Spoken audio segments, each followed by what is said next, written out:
Greetings, I am Jenny, and I am 27 years old. 3 years ago, I'm with the most stunning individual I have ever encountered, Hugo. He is such a gentle and empathetic goofball who makes me feel fantastic every day.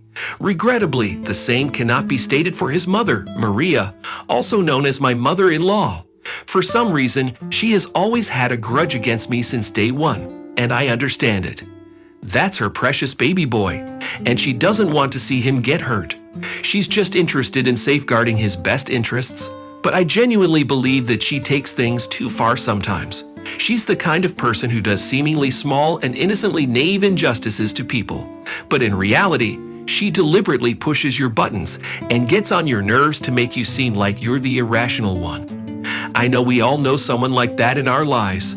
Unfortunately, I have to deal with this individual because she's my mother-in-law. Anyhow, I was raised differently. I'm the kind of person who calls people out on their nonsense, and I tend not to hold back. I think this is why Hugo fell in love with my personality, because he's more of a quiet, soft-spoken person. And just like the saying goes, opposites do indeed attract. I studied a bit of psychology, so believe me when I say that I know that Maria, my mother-in-law, has malicious intentions. I think both of our domineering personalities clash, which is probably why she said this the first time I met her. Jenny, don't you think it's time to stop consuming so much? The entire group at the restaurant fell silent, hesitant to speak. I felt completely humiliated, and I'm certain my pale complexion was a clear indication of how embarrassed and flustered I was. It was me, Hugo, who was my partner at the time, Kyle, my father-in-law, and Maria at the table. Kyle was too shocked to speak, and he lowered his head as if he was sharing my embarrassment. Hugo was also feeling embarrassed, but he was also angry at his mother for saying that. He appropriately scolded her. Really, Mom? That is such a terrible thing to say. She can eat as much as she wants to. Oh no, sweetie. I didn't mean any harm. I just wanted to look out for you, you know. I've noticed that you've been gaining a lot of weight. Hugo has been showing me your photos from when you were younger, and you looked so much better. Not like now, but I don't mean to be offensive, sweetheart. I'm just trying to give you some advice. I tried my best to remain calm as I didn't want to cause a scene, but my embarrassment quickly started to turn into irritation. Nonetheless, because this was my first time meeting the family, and I wanted to make a lasting impression because I absolutely adored Hugo. For the first time in a long time, I held my tongue. I just smiled at her politely and thanked her for the unsolicited advice. Situations like that grew in frequency and strength as we got to know each other more. I genuinely believed that the teasing would stop at some point after she had determined that I was beneficial for her son, but it seemed to be deteriorating. I was starting to bond well with my father-in-law, Kyle, who is the kindest man on the planet. I see where Hugo inherits it from. Despite growing closer to everyone else in Hugo's family, Maria seemed to be the only one who had an aversion to me, and for no apparent reason. I also met Jack, who was Hugo's childhood friend. They were raised together. Kyle and Maria practically regard him as a second son. Even though Hugo's whole heart was open to me, and it seemed like his family embraced me warmly, including his extended family and Jack, it was only Maria who had an objection to me. I am so appreciative of the affection and encouragement I recognized from the vast and overwhelming majority of Hugo's family. I received this love and support until my wedding day, when my mother-in-law, naturally, attempted to do something deceitful to make me look bad on my special day. She made it a point to be as bothersome and absurd as possible. Frankly, she was behaving like a bridezilla. No, her hair is meant to be in an updo, just like how I wore it on my wedding day. I appreciate the assistance, Maria, but I want my hair to look like this. I don't think so. You look so unattractive. The bridal party gasped, but unfortunately, I was accustomed to this, so it wasn't surprising. She quickly tried to correct her mistake. Oh no, darling, no.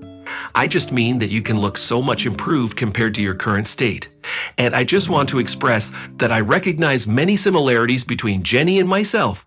She is such an intelligent young lady, and even though I appear more attractive than she did at her age, I want to acknowledge that she is beautiful in her own way.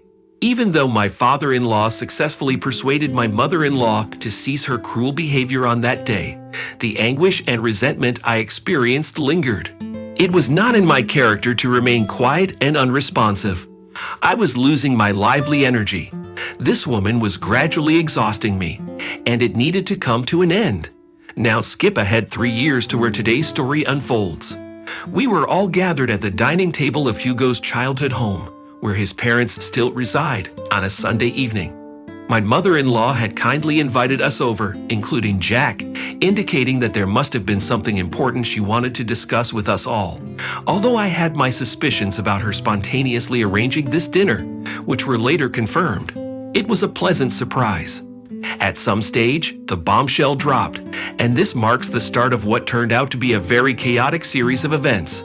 My mother-in-law began to capture everyone's attention as she had a significant announcement to share. She produced a document and commenced reading from it. Attention, everyone. I have an announcement to make. As you all know, my birthday is approaching, and so I wanted to inform you of what I have been planning for this very special day. I have decided that we're going to celebrate a journey to Hawaii. The document served as verification of the Hawaii excursion. That sounds incredible. What? That's astounding, Jenny. I've always desired to visit Hawaii. Oh my word, this is wonderful news. I'm so thrilled. I don't even know what to express. Thanks so much, May. Oh, actually, you're not accompanying us. Honey, what are you talking about? This wasn't part of the arrangement. I made some last-minute adjustments and succeeded in annulling her pass before they imposed additional fees on us. Oh, so my pass was already purchased? She just went ahead and revoked it. Why does this woman dislike me so much? Mom, what are you talking about? Jack and I appeared to be the only ones quiet in this entire scenario, as a whole flurry of severe words was exchanged back and forth. Eventually, after some probing for a reasonable enough justification, Maria finally uttered, Okay, fine. I'll disclose the reason why I believed it best that Jenny sits this family gathering out. As you all know, I'm getting a little bit older, and I've resolved that I want the remaining years of my life to be focused on being around the people I care most about. Unfortunately, Jenny just doesn't fit into that category. Wow, Mom, really?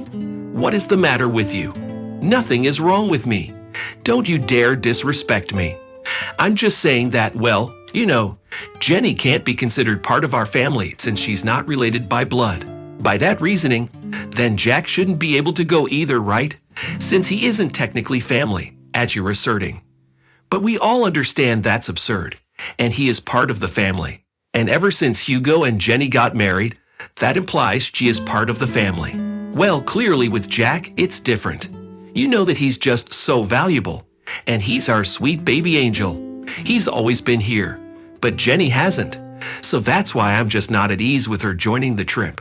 And it's my birthday, so I have the authority to decide whatever we desire. Come on, Jenny, we're leaving immediately. No. The manner in which I firmly expressed no captured all of the attention in the room, including my opponent, who was attempting to suppress a smile this whole time. But at that instant, she wiped it off her face. Maria, you've made it evident since the start that you do not like me. And every day for the past 3 years, I have endured your unbearable behavior. You think we all don't see how you act. You think that we all don't notice that you're a narcissist. Young girl, you better watch the way you speak to me. You are in my house. And not for long, I'm not. I'm just about to leave, actually. But not before I say this. I turned to my affectionate husband, who was glaring at his mother with furious eyes. Babe, I love you with my entire heart, and I have endeavored to tolerate this for such a long time. But I see now that your mother will never welcome me into this family, no matter how hard I try, and no matter how many times I restrain myself. She will always have an issue with me. You should go on this trip.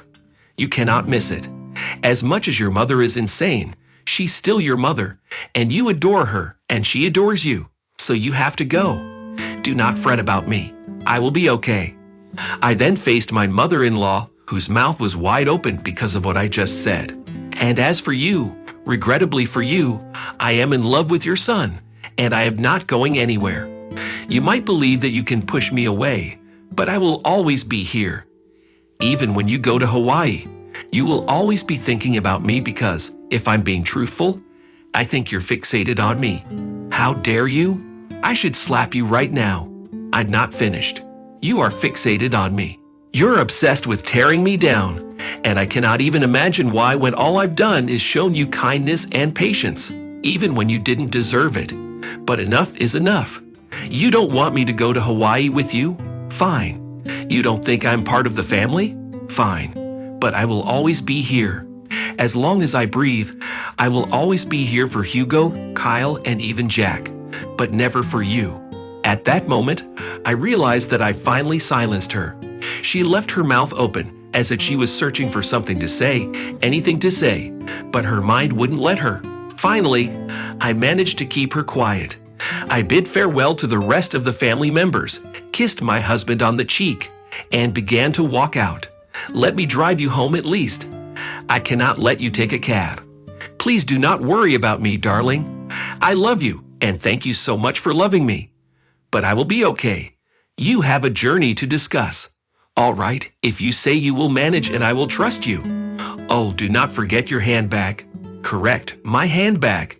I left it in the kitchen. Once I arrived at some point, however, Maria went into the kitchen. I think to catch her breath after the entire situation. After being criticized like that, I too would have done something similar. What do you desire? Do not worry about me, darling. I am just here to collect my belongings. Well, make it speedy. I want you out of my residence. I cannot believe you said those things. Is she being sincere right now? So the reason why she is doing all of this is because of Jenny. She detests Jenny so much that she would not include me in her will just to spite me and Jenny. She has officially lost her mind. You folks, I do not even know what to say. This has gone far enough. I have had it with this woman and her toxic behavior. What are we going to do? At that moment, I had an idea. 1 week had passed, and it was time for the planned Hawaii trip. Maria woke up and found a note from her husband on her bedside table. It read, "Good morning, stunning. We decided to let you get some more beauty sleep. Do not worry, your luggage has all been packed. Just find us at the airport." Maria then got ready and headed to the airport, looking around frantically for the individuals with whom she was supposed to go on this birthday trip. She tried calling them, but they all would not answer. She assumed that they were already on the plane, and therefore couldn't respond to her call. She hurriedly and anxiously boarded her flight, hoping to simply see them once they arrived in Hawaii. She endured the 12-hour flight, and upon arrival, she video called Kyle. "Greetings, Kyle. Where on earth are you all? I overslept and found your message, which was a sweet gesture if I hadn't woken up so late. I made it to the airport and tried reaching you all, but none of you were answering. I just assumed that you had already boarded, but it doesn't matter now because we're in Hawaii now. How incredible. Inform me of your location so we can arrange a meeting and commence the festivities." That's not going to happen, Maria. Well, what do you mean? Tell me where you are. I'm at home. What? You heard me. I'm at home. We're all at home. Say hello, everyone. Kyle turned his phone to show that everyone, himself, Jack, Hugo, and I, were all in his house, seated at the same dining table where we all received the distressing news a week earlier. What do you mean? Why are you at home? You say, Maria, Jenny brought some intriguing information to our attention a week ago, and since then, we decided that we would much rather spend our time in mundane old Florida with her than anywhere else with you. Maria gasped. You think we wouldn't find out? Find out what, my dear? Oh, don't you dear me.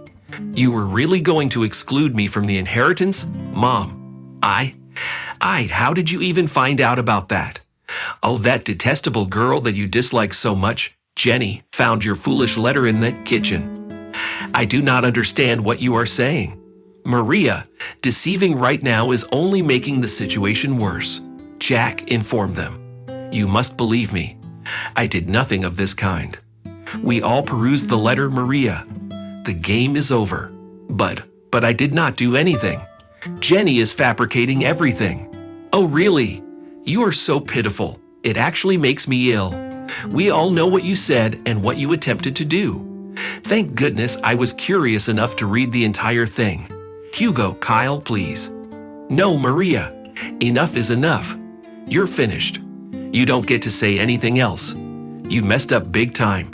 Your animosity has caused you to be oblivious. Now you have to face the repercussions of being alone on your birthday because of what you've done. I hope you can use this time in Hawaii to contemplate your actions. But I'll be alone. It won't be enjoyable. Maybe people would like to hang out with you more if you weren't such a raging witch. Have fun.